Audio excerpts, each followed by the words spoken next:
I finished season 2 of The Pitt and I don't think I enjoyed that. I liked season 1 better, and I don't think that I'm alone. Shout out to Le Casual for leaving this comment under the last video. Make sure you leave a comment under this one so you can be in the next one. Now, when it comes to season 2 of The Pitt, the very first thing that I noticed was off was the rhythm of the show. There was an organized chaos that was happening in the first season that is just simply not there in the second season. There were moments where I cried, moments where I was gagged and shocked, moments where I was like disgusted and cringing. And there was so much tension building that was happening in the first season that was completely absent from the second season. Now, I do think there are a couple of different reasons for this. I think when it comes to writing a first season, we genuinely don't know how much time they have been working on it. And there are so many people it has to pass through, so much time to tweak and make sure it is a perfect first season. And when it comes to the second season, you just have that gap time and then you have to shoot it and then this has to be out. So I think they just kind of didn't have as much time and didn't really know how to expand on the second season because they didn't have all this time to tweak and really perfect it. Also, this season was more character driven rather than focusing on the machine of the emergency department. The first season, we seen so much happening in so many different areas, and we were also getting to know these characters for the first time. In the second season, we're kind of expanding on them, which can be harder because you're not just going stereotypical. Instead of Santos being the stereotypical asshole, we kind of have to get a little bit deeper. And instead of Whitaker being this silly goof kind of character, we have to get a little bit deeper. So I can see with those like obstacles and challenges how no matter what happened in the second season, it might have been more of a letdown than the first one. At the end of the day, we are talking about an ensemble cast. And while we're on the subject of an ensemble cast, this show has became Dr. Robbie featuring the staff. And Dr. Robbie has always been our main character, our main protagonist who we follow. But this season, he has become the forefront and in the foreground while all of the other characters are in the background. And when we see these other characters' little storylines, it's usually in service to Dr. Robbie's storyline. And I genuinely want the Pitt to know we are not coming to see Dr. Robbie. We're coming to see the Pitt. They're coming to see the Temptations, okay? They coming to see me. They coming to see the Temptations. Ain't nobody coming to see you, Otis. And I think that Noah Wile's involvement in pre-production and writing rooms is heavily affecting how this show turns and which way it goes. And I don't think it's for the better, honestly. And I hate to say it. I hope I don't sound ridiculous, but I don't. If we're gonna just keep digging into Robbie and this is going to be the Dr. Robbie show featuring everybody else, I don't think I am going to continue participating and watching this. There are definitely moments where we kind of venture off into other storylines. I think the only storyline that really didn't serve Dr. Robbie in any way is Mel's storyline and reckoning with the fact that her sister doesn't need her as much as she used to, and now she's kind of figuring out who she is outside of Becca's sister and Becca's caretaker. We get Samira realizing how much of a toll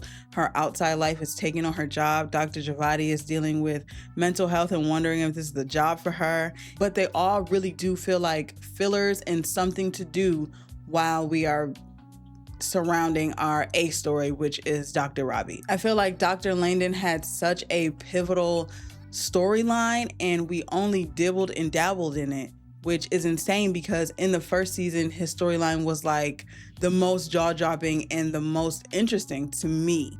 Also, this season focused on mental health a lot, almost to the point where I felt like they were banging it over my head.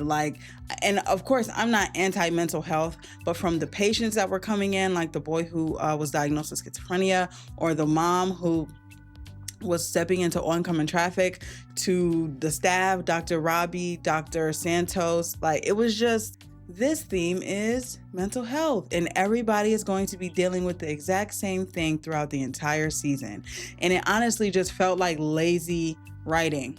Even when I think about the first season and how the small, minute things, having the rats on the loose, having Dr. Whitaker be projectiled on every 5 minutes, Dr. Javadi fainted.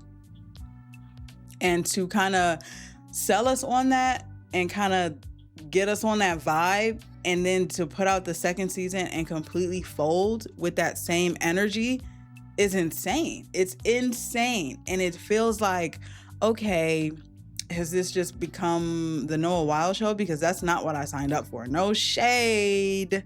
No shade. That's not what I signed up for.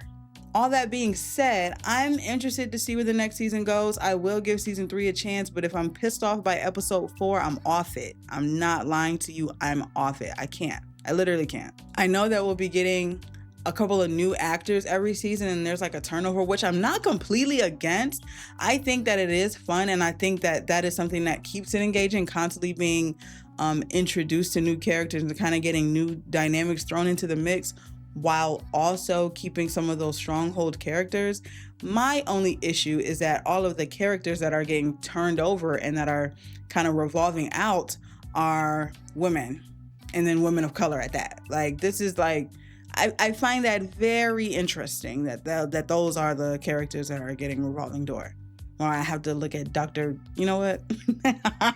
But I think playing with different characters throughout the seasons is not a bad idea, and I think I'm super down for that. I'm still on the we need a night shift season. The people are joking like, oh, it's gonna be comedy. I think that no matter where you work on the night shift, everybody knows that shit can get testy at night. And Dr. Abbott and them, like, they really they seem like a fun time. They seem like shit'll get testy, but it'll also be light and interesting and crazy and chaotic. I feel like the night shift is what is going to carry that same energy from the first season. Maybe get one of our morning shifters to pick up a night shift so we still have a little bit of familiarity. But I'm off the morning shift. I'm off Dr. Robbie for a minute. I need a break. Let me see what Dr. Abbott and them got going on. I would really enjoy that. But let me know what y'all think. Do y'all think season 2 of The Pitt was a bit of a snooze fest?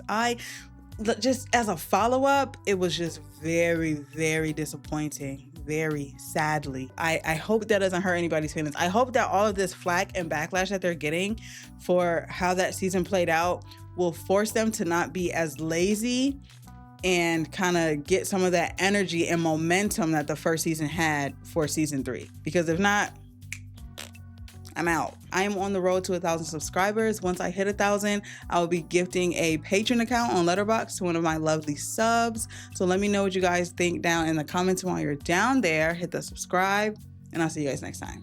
Bye.